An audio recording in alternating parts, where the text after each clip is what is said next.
Hi guys, John here, and today I'm going to do a video talking about testing positive for coronavirus, which was a month ago today, and how my health anxiety was during that time. So I think it's only been about a year since I started talking about health anxiety and my experiences. I did a blog post a year ago.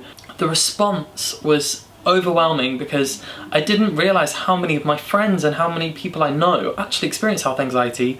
I've never heard them speak about it, and I rarely see health anxiety discussed, and yet it had such an impact on their mental well-being and their mental health and their day-to-day life, because it's all encompassing. Health anxiety, it really is, and I think that's a big emphasis. And I recently also did a video talking about my health anxiety during this pandemic, because usually there's already this uncertainty about health and that sparks that anxiety within me. But during this pandemic, for the first time in my lifetime, the news, my social media, my conversations with friends are all resolving around health, and that sparks a big anxiety if you experience health anxiety. Well, for me it does. Obviously everyone's health anxiety is different, and you know, constantly, even if it's not coronavirus, at the start of the pandemic it was very much, what is coronavirus, and me questioning how is this going to affect me, even though I'm in my 20s and I probably logically know I'm fine. Still seeing a report on my social media that some 25-year-old with no underlying health issues just died.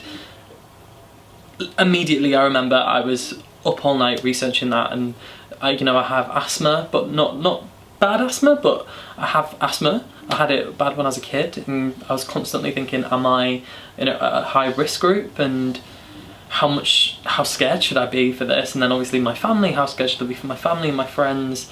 That's incredibly overwhelming as it is.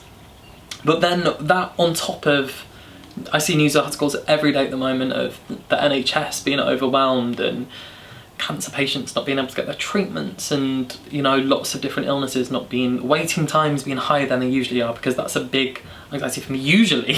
So now having this in our faces, that it's even longer than usual and things are getting delayed and pushed back, and it sparks that anxiety of more of, if I have something, is it going to be found?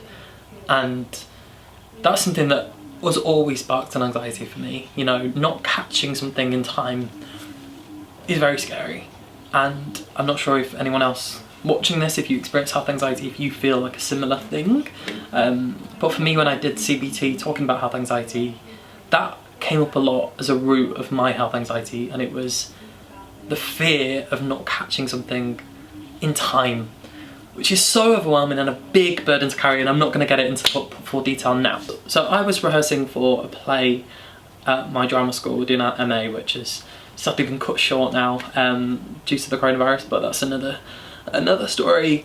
And there was 18 of us in the room every single day in a small room, and obviously I was staying with my partner because I didn't want to put my elderly parents at risk, but I was also scared for myself a lot as well. My anxiety sort of fluctuated a lot during this pandemic, I think, from the thought of getting coronavirus. I think at first there was a big fear of, how is this going to affect me? There's not a lot of research. They're saying it's people with underlying health conditions, but then there's loads of reports out there of people who have got really sick and passed away with no underlying health conditions. And that was such an anxiety for me. So, but at this point, I don't know what it was. I think the first lockdown, it was very high, that anxiety.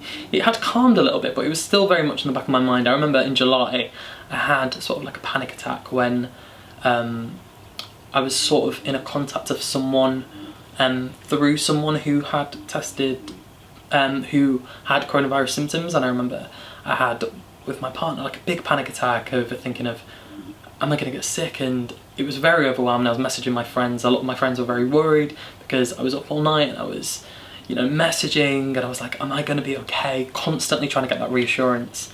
Turns out I didn't have it at the time, and everything was okay. Cut to December, and we're in our rehearsals with the 18 people, and it was the last day. We were just about, so 2 weeks before Christmas, we were going to break up for Christmas, so we had that 2 weeks window that we could self-isolate for if we're going to go home and see family and stuff like that. And I just decided to do a test. I had no symptoms. I just did a test. I've done quite a lot of tests. I'm not sure if you experience health anxiety, if you watching this have had a lot of tests as well, just for your own peace of mind. But I did a test. Also the responsible thing to do, I think, seeing as I'm living at home. I don't know why there's not been some sort of mass testing for the country. I don't know. There's a lot wrong in the politics right now, what I'm not going to get into. But I did my test. It was a home test, so you just stick it up your nose and tonsils, and I just popped it in a box on the way to my final day at drama school. Was well, completely well and fine. Not a single symptom. I was actually in such a good mood. I actually felt so well. I was working out more, and I don't really know what's going on. And then the following day, I got my text that I was positive for coronavirus. And at first, I have to admit, the shock of it was really anxiety inducing. I think the whole night I just couldn't relax at all. I think I was just thinking of how sick am I going to get? Who have I spread this to? And there was so much uncertainty. It was such a shock as well because I had no symptoms, and I thought I was just being irrational doing the test. I didn't think that there was going to be any chance. It was positive, and I was staying with my partner at the time, but a few days prior I'd seen my parents. I came home, we wore masks in the house because we're very health conscious in the house, probably, where the anxieties stemmed from. But with wearing masks, I only came to get a few things, bring it back because I'd been away for a while. And then I'd also been around the 18 people and my partner, and the 18 people in the rehearsal room, so I think I was anxious of, are people going home for Christmas? Stop. And I remember calling the drama school straight away and I was like, stop it, you need to let people know straight away. Of course they didn't want to shed any blame or anything, but I was kind of like, you know, they were like, oh, it's sort of blaming us if we got it, even though we've been put into this rehearsal room together, 18 of us in a small room. Anyway, there was a lot going through my mind. Mainly I was concerned for who I've spread it to and not myself, because at the time I had no symptoms, but that anxiety was certainly there of what is going to happen, like, because I kept hearing that symptoms can come on at any time within the 14 days, I think it was 10 days I had to isolate, you know, how sick am I going to get? Like, I kept really testing to see if I had like a wheeze, because I was really worried, because I got my asthma, I was really worried about getting a wheeze and getting tight chested, because that's I think the symptom that really scared me, less than the loss of taste and smell and loss of taste and smell and temperature. It was definitely the wheeze that frightened me. So that first day was probably the worst for my health anxiety, because I was Googling all night, checking if, you know, how close contact would I have had to be to spread it to my parents and everything, and myself, like looking up all the different things that I have and then connecting them to coronavirus and then going, what is going to happen? It was just such a shock because I had no symptoms. It's honestly bizarre, but and then I had to self-isolate for 10 days. So I did my partner. I was also really upset because I've brought this back to my partner, who's letting me stay there, and I've sort of disrupted his whole life for that period. And then a few days went past, and I think it was on the Thursday, and then I got to Sunday, and then everyone I'd been in contact with had tested negative, which was also quite bizarre, but everyone had tested negative apart from my partner, who didn't really have traumatic symptoms, just was quite unwell and had lost taste and smell, but I still had nothing, which was just bizarre. It was a big relief, obviously, when my parents got their negative result. My anxiety after that managed to vanish, which was quite bizarre. I had like a few days where literally I was really down and really consumed all them first few days by who and what's going to happen and that uncertainty. And I think that's what health anxiety stems to, that uncertainty, the unknown, and managing to live with that uncertainty. When it vanished, and then I got to the end of my 10 days and I never got any symptoms, and then that was that. Obviously everyone's going to get coronavirus very differently, and some people are going to get very sick from it, and that's a very scary thing.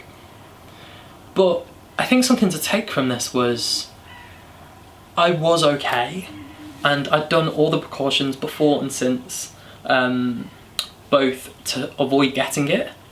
You know, I've not left my house since this new lockdown. For the first 4 months of the pandemic, I didn't leave the house. No one in our family did. So I'm assuming if you have got health anxiety about the current pandemic and catching coronavirus and testing positive, if you're doing all the precautions you can, I think just take comfort in that you're okay. And that's what I've really done this month with the pandemic is, you know, I had like a few times after where I was worried about, you know, is it something going to spark on later? You know, I read different things about the time period. Some countries say you've still got it for a month. I read somewhere like 31 days. So I was like, is something going to spark up in that time and am I going to spread it again? Even though I've got no symptoms, and I passed that, you know, sort of like not looking at the advice from the actual NHS and looking for my own advice. So, and then the big thing was, I was okay and everyone I knew was okay, and this thing that I thought was literally going to crumble down my world and be so scary and so overwhelming and has been something that I've feared for months, it was okay. And I'm incredibly lucky not to have any symptoms at all. And I did question, was it a false positive? But I'm not sure if that's a thing, and I don't want to start a conspiracy or anything. But yeah, and then I was okay. And I think most people are okay, and obviously that's not diminishing the reason that we have to be in this lockdown and diminishing that a lot of people are getting sick, and we have to, these are the actions and precautions we need to take right now. And I'm not going to go running around the streets willy-nilly like, oh, I'm fine now, because I've still got anxiety of, you know, if I get it again, what's going to happen? That's me and that's my health anxiety.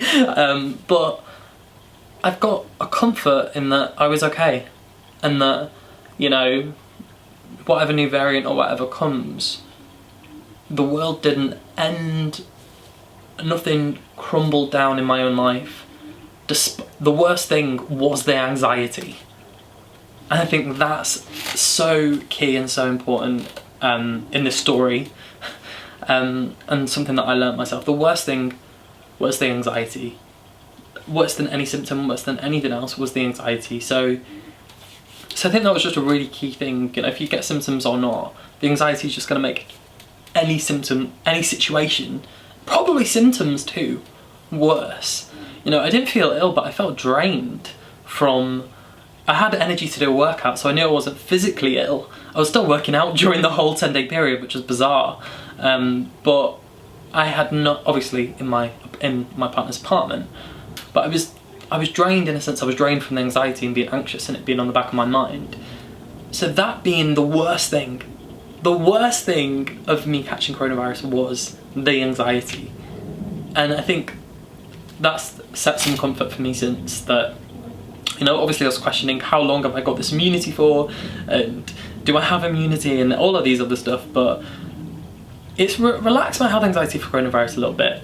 Obviously I'm lucky that I don't have symptoms, but it has relaxed that. So I think that's my moral of this video, and just telling the story that whether your world crumbles down or it doesn't, that anxiety is going to make it worse. Obviously you can't make anxiety go away, there's no magic button, and it's important to acknowledge that what you're experiencing is health anxiety. I say this a lot, but when I was going through them first few days with the coronavirus anxiety, I couldn't acknowledge it, what was going on. It was all so overwhelming. But then after a few days went, I was like, I'm going through health anxiety right now because I know I'm fine, and I know that's the only thing that's happening right now and that's bothering me. So acknowledging that it's there and acknowledging that's what it is, I think really helped me. And yeah, everything worked out okay. But I just wanted to talk through a few of my experiences, just in case you're going through that now, or you've gone through a similar thing, or you're worried about coronavirus, and you experience health anxiety, and just talking a little bit more about my anxiety, because I think it's helped some people. I've had some messages which has been quite nice, just a few people saying that my experiences have helped them through theirs. That's been great.